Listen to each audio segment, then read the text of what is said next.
ব্যস্ত এক শহরে ছিল দুই বড় ব্যবসায়ী, মেহরাব খান আর রফিক চৌধুরী। দুজনেই ধনী, প্রভাবশালী আর একসময় খুব ভালো বন্ধু ছিল। একদিন তারা পায় এক বিশাল সুযোগ, গ্লোবাল টাওয়ার প্রজেক্ট। কিন্তু কে নেতৃত্ব দেবে সেই নিয়েই শুরু হয় মতবিরোধ। বন্ধুত্ব ভেঙে যায়, শুরু হয় প্রতিযোগিতা।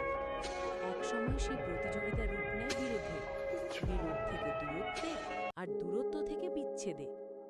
মেহরাব গড়ে তোলে নিজের নতুন কোম্পানি, রফিকও তার ব্যবসা নিয়ে যায় বিদেশে।